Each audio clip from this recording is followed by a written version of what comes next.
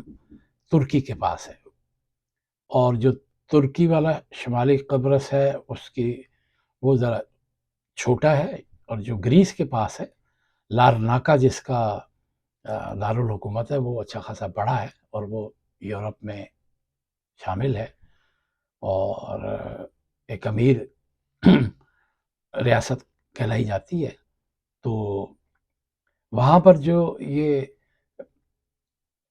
برطانوی وزیر اعظم نے ایک ہفتہ پہلے تصدیق کی تھی کہ وہ ٹائپ 45 ڈسٹرائر بحیرہ روم تعینات کیا جائے گا، جب ایک ڈرون نے قبرص میں ایک رن وے کو نشانہ بنایا تھا۔ وہ تھا تو معمولی، لیکن یورپین ممالک کو خطرہ پیدا ہو گیا تھا، خاص طور پر امریکہ کو، برطانیہ کو۔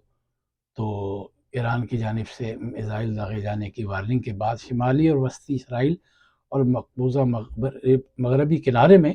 لاکھوں لوگوں کے لیے آج دن میں، یعنی منگل والے دن، 3 مرتبہ پناہ گاہوں میں چھپنے کے الرٹ جاری کیے گئے، اور 2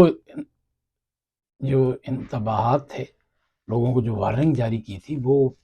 یکے بعد دیگرے سامنے آئے۔ شمالی اسرائیل میں میزائل اور ڈرون کی کم از کم 30 وارننگ جاری کی گئی ہیں، اور یہ علاقہ لبنان سے حزب اللہ کی جانب سے بھیجے جانے والے ڈرون اور میزائلوں سے سب سے زیادہ متاثر ہے۔ اس سے قبل اسرائیلی فوج نے کہا تھا کہ وہ تہران میں مزید حملے کر رہے ہیں، اور اسرائیلی فوج کا کہنا ہے کہ پاسداران انقلاب کی جانب سے ہتھیاروں کی تحقیق کے لیے استعمال ہونے والے زیر زمین کمپلیکس کو بھی نشانہ بنایا گیا۔ اور جنگ کے آغاز کے بعد سے تیل کی قیمتوں میں کافی اتار چڑھاؤ آئے ہیں، اور گزشتہ روز جو تیل کی قیمت جو فی بیرل $120 تک پہنچ گئی تھی، تاہم اب وہ $90 تک آ گئی ہے۔ یہ ایک خوش آئند بات ہے، اور قیمتوں میں اضافے کی وجہ یہ خدشہ تھا کہ اس تنازع کی کے باعث ابنائے ہرمز جو ہے وہ مشرق وسطیٰ سے تیل کی سپلائی میں خلل پڑ سکتا ہے،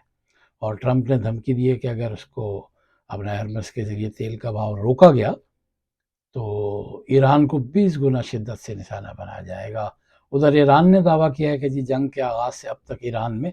1300 سے زائد افراد ہلاک ہو چکے ہیں۔ اقوام متحدہ میں ایران کے سفیر کا کہنا ہے کہ ایران پر امریکہ اور اسرائیل کے فضائی اور میزائل حملوں کے نتیجے میں 1332 ایرانی ہلاک اور ہزاروں زخمی ہو چکے ہیں۔ ایرانی حکومت کہ ترجمان کا کہنا ہے کہ ملک میں مارے جانے والے 1332 افراد میں 206 خواتین ہیں اور بچے بھی شامل ہیں، اور مرنے والوں میں سے 193 لوگوں کی عمریں 18 سال سے کم ہیں، یعنی وہ نوجوان تھے، بچے تھے، کم عمر تھے۔ تو یہ ایک بڑی افسوسناک بات ہے کہ ایران میں اتنی بڑی تعداد میں لوگ ہلاک ہوئے ہیں، شہید ہوئے ہیں، اور لوگ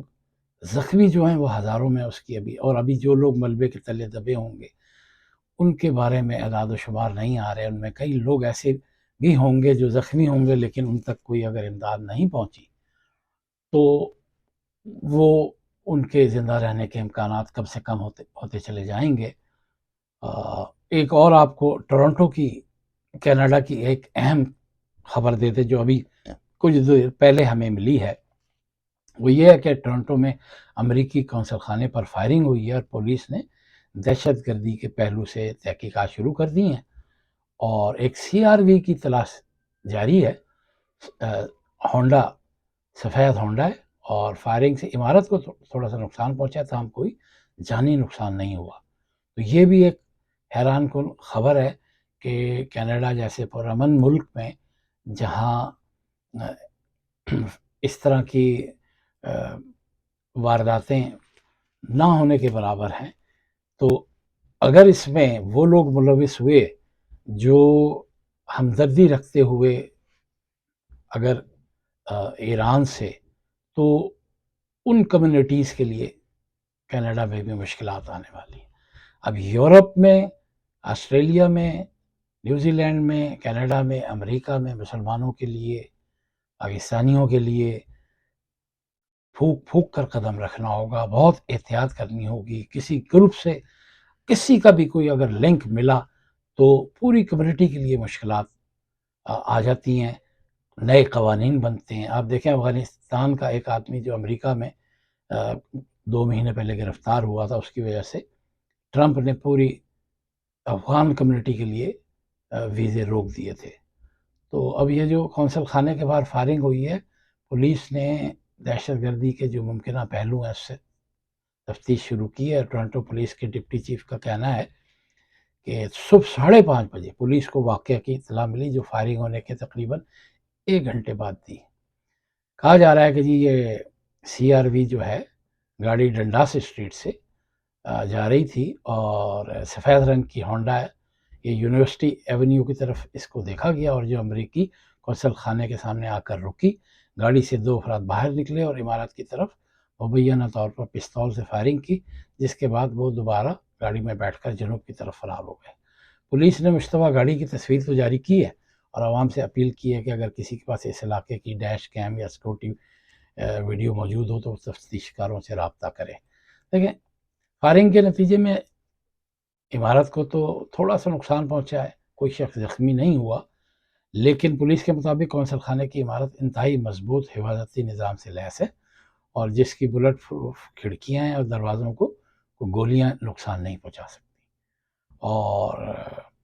واقعے کی تحقیقات پولیس کے گن اینڈ گینگ ٹاسک فورس کی قیادت میں جاری ہیں، اور RCMP اور گریٹر ٹورنٹو ایریا کی جو پولیس سروس ہے وہ معاونت کر رہی ہے۔ یہاں کے ادارے بڑے چوکس اور متحرک ہیں، اور بڑا جدید ان کے پاس سسٹم ہے، اور میرا اپنا خیال ہے کہ وہ اس واقعے کو قومی سلامتی سے متعلق سنگین واقعہ تو قرار دیا ہے جو RCMP کے سپرڈنٹ ہیں، لیکن اس واقعے سے اب کینیڈا میں بھی تھوڑا سا لوگوں میں ایک خوف اور ہراس پیدا ہوگا، اور جہاں سیکورٹی ادارے ہیں وہ ظاہر الرٹ ہوئے ہیں، جو ان کی CC ہے، انٹیلیجنس ہے، وہ الرٹ ہے اور اسے ہونا بھی چاہیے، پولیس بھی الرٹ ہے۔ تو ہمیں as community, as whole Muslim community جہاں ہم رہ رہے ہیں، اس طرح کے واقعات سے ظاہر ہے جو لوگ بھی ملوث ہیں، جب تفتیش ہوگی اور جو لوگ پکڑے جائیں گے، اصل تو معاملہ تب سامنے آئے گا۔ بعض دفعہ ایسا بھی ہوتا ہے کہ جی کچھ اور لوگ تیسری یعنی قوت کہہ لیں، لوگ کہہ لیں، ادارہ کہہ لیں، تنظیم کہہ لیں، وہ ایسا واقعہ کرتے ہیں تاکہ الزام اس شخص پر آئے جس پر اس وقت ظاہر ہے مشکلات کا شکار ہے۔ تو پوری دنیا میں اس وقت پریشانی کی لہر ہے، پیٹرول کی قیمتوں کی وجہ سے، سیکورٹی کی وجہ سے، اور ٹریول کی وجہ سے، اور بے شمار فلائٹس کینسل ہو چکی ہیں۔ As a Canadian citizen, as a شہری، خاص طور پر مسلمانوں کو کینیڈا میں، امریکہ میں حد درجے محتاط رہنے کی ضرورت ہے۔ مساجد اور جو دوسری عبادت گاہیں ہیں ان کے لیے بھی ظاہر ہے سیکورٹی زیادہ ہو گئی ہے۔ پچھلے دنوں یہاں پر ایک سینیگوگ پہ بھی کچھ لوگوں نے چھوٹا سا ایک حملہ کیا تھا، وہ بھی نہیں ہونا چاہیے تھا،